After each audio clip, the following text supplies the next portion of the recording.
عمران خان صاحب کے خلاف کیسز اتنی جلدی کیوں چلائے گئے ہیں اور کیس کے فیصلے اتنی جلدی کیوں دیے گئے ہیں؟ کیا دال میں کچھ کالا ہے یا پھر پوری دال ہی کالی ہے؟ اس کے علاوہ خان صاحب کے چاہنے والے یہ جاننا چاہتے ہیں کہ سزائیں جلدی سے چٹکی بجانے میں کیسے ختم ہو سکتی ہیں۔ اس کے علاوہ ایم کیو ایم کے فیصل صفداری صاحب نے الطاف حسین صاحب کے بارے میں ایک سنگین انکشاف کیا ہے، اور ماہر قومی موومنٹ کے سیاستدان آفاق احمد صاحب نے کہا ہے کہ 6 فروری کو ایک تہلکہ خیز بات بتائیں گے اپنے فالوورز کو۔ تو ویلاگ میں ان پوائنٹس پہ بات کریں گے۔ جی السلام علیکم، میرا نام خرم فہد ہے۔ سائفر کیس کا فیصلہ آیا، پھر کوثر خانہ کیس کا فیصلہ آیا، اور اب جو ہے عدت میں نکاح کیس کا فیصلہ آ گیا ہے۔ اور جو تینوں کیسز ہیں اس میں ایک بات کامن ہے کہ تینوں کیسز کے فیصلے چٹکی بجانے میں دیے گئے۔ کسی کیس میں 10 گھنٹے، 11 گھنٹے، 14 گھنٹے سماعت ہوئی، اور یہ سب جو ہے یہ پاکستان کے طریقہ کار سے مختلف ہے، کیونکہ جو عام پاکستانی ہیں ان کی تو زندگیاں گزر جاتی ہیں، وہ جوانی سے ان کا بڑھاپا آ جاتا ہے لیکن کیس چلتا رہتا ہے۔ اور اکثر معاملات میں تو ایسا ہوتا ہے کہ جو والدین ہیں وہ گزر جاتے ہیں، وہ مر جاتے ہیں، وفات پا جاتے ہیں، اور جو ان کی اولادیں ہیں ان کو کیس بھگتنے پڑتے ہیں۔ یعنی جو عام سے کیس ہوتے ہیں تو وہ چلتے رہتے ہیں 10، 20، 30، 40 سال۔ تو یہ پاکستان کا حال ہے۔ لیکن عمران خان صاحب کے خلاف چونکہ کیس کا فیصلہ دینا تھا الیکشن سے پہلے اور سزائیں دینی تھی، اس لیے جج صاحب نے 11 گھنٹے، 14 گھنٹے کی سماعتیں کی ایک ایک دن میں۔ خود بھی تھکے، دیکھنے والوں سننے والوں کو بھی تھکایا، اپنے عملے کو بھی تھکایا، اور لوگوں کو بہت ہنسایا، کیونکہ جب اس قسم کے فیصلے آئے تو جن کیسز میں دم تھا، اسٹرانگ پوائنٹ تھے، تو وہ بھی کنٹروورشل ہو گئے۔ اب سین یہ ہو گیا ہے کہ جن لوگوں کو عمران خان صاحب کی سیاست سے اختلاف بھی رہا ہے تو وہ بھی یہی کہہ رہے ہیں کہ بھائی اب ہم خان کو ہی ووٹ دیں گے، کیونکہ ان کو ہمدردی کا ووٹ مل گیا ہے، اور لوگ دیکھ رہے ہیں کہ یہ سیاسی فیصلے ہو رہے ہیں، یعنی ان کو سزا دینی تھی ہر صورت میں، اور سزا دی جا رہی ہے۔ تو جب عدت میں نکاح کیس کا فیصلہ آیا تو عدالت میں موجود تھے عمران خان صاحب، بشرا بی بی، عمران خان صاحب کی بہنیں، میڈیا بھی موجود تھا، لیکن میڈیا کو کافی فاصلے پہ رکھا گیا تھا، دور رکھا گیا تھا کہ وہ بات چیت نہ کر سکیں، سوال جواب نہ کر سکیں، اور فیصلہ ان کو سنائی بھی نہیں دے رہا تھا۔ جو فیصلہ سنانے کا وقت تھا وہ 1 بجے کا تھا، لیکن جج صاحب عدالت میں آئے اور تقریباً 3:30 بجے، 3:28 پہ انہوں نے فیصلہ سنایا، لوگوں کو کافی انتظار کرایا۔ بہت سارے لوگ ٹی وی کھول کے بیٹھے ہوئے تھے کہ خان صاحب کے خلاف کیا فیصلہ آنے والا ہے۔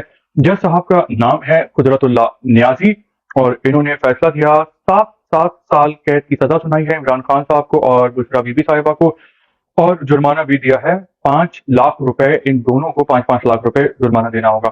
تو جب کیس کا فیصلہ سنایا تو بشرا بی بی کی آنکھوں میں آنسو آ گئے، اور انہوں نے کہا کہ یہ غیرت اور بے غیرتی کا معاملہ ہے، اور یہ ابلیس کا فیصلہ ہے۔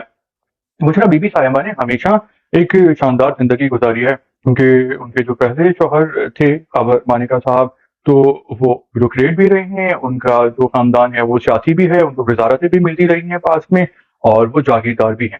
تو ان کے پاس جو ہے وہ روپیہ پیسے کی کوئی کمی نہیں تھی۔ پھر انہوں نے اپنے شوہر کو چھوڑ کے خاور مانیکا کو خان صاحب سے شادی کر لی، اور فیمس ہو گئی، خاتون اول بن گئی۔ لیکن پھر اس بات کا جب چرچا ہوا کہ انہوں نے عدت میں نکاح کر لی ہے، تو کورٹ میں بہت اس قسم کے سوالات پوچھے گئے کہ جس نے سننے والوں کو سر شرم سے جھکا دیے، اور لوگ جو ہیں وہ آنکھیں چرانے پہ مجبور ہو گئے، کیونکہ بہت سارے جو معاملات تھے وہ خواتین کے ذاتی ایشوز کے حوالے سے تھے۔ تو اس قسم کے معاملات کو کھلے عام نامحرم مردوں میں ڈسکس کرنا جو ہے وہ ہر کسی کو ان ایزی کر دیتا ہے۔ تو بشرا بی بی صاحبہ کو بہت تکلیف سے گزرنا پڑا، اور ان کو سب سے زیادہ جو تکلیف ہوئی ہے وہ اس کیس کے فیصلے پہ ہوئی ہے، عدت میں نکاح کیس کا جو فیصلہ آیا ہے، کیونکہ بشرا بی بی صاحبہ کی بے عزتی اس میں بہت ہوئی ہے، وہ ہرٹ بہت ہوئی ہے۔ اس سے پہلے خان صاحب کو اور بشرا بی بی صاحبہ کو توشہ خانہ کیس میں بھی سزا سنائی گئی تھی، لیکن یہاں پہ دیکھا گیا کہ بشرا بی بی کے آنسو نکل آئے، اور انہوں نے اس فیصلے کو ابلیس کا فیصلہ قرار دیا۔ اب جو عمران خان کا جو فین کلب ہے، جو لوگ خان صاحب کو پسند کرتے ہیں، وہ یہ جاننا چاہتے ہیں کہ کیا یہ فیصلے واقعی جو ہیں وہ قائم رہیں گے، اور جو اتنی لمبی لمبی سزائیں ہیں خان صاحب کو کہ 10 سال، 14 سال اور پھر 7 سال، تو یہ 34 سال بنتے ہیں، تو کیا 34 سال خان صاحب کو سزا دی جائے گی؟ تو کس طرح خان صاحب جلدی بچ سکتے ہیں اگلے کچھ دنوں میں یا اگلے کچھ ہفتوں میں، اور دوبارہ وزیر اعظم بن سکتے ہیں؟ تو دیکھیں، ابھی آرمی چیف عاصم منیر صاحب موجود ہیں، اور ان کے تقریباً 2 سال باقی ہیں۔ تو عاصم منیر صاحب کی اور عمران خان صاحب کی انڈرسٹینڈنگ نہیں ہے۔ جب وہ D G I S I تھے تو تب بھی کوئی انڈرسٹینڈنگ نہیں تھی، اور خان صاحب جو ہیں وہ فیض حمید صاحب کو آگے لانا چاہتے تھے، پروموٹ کرنا چاہتے تھے۔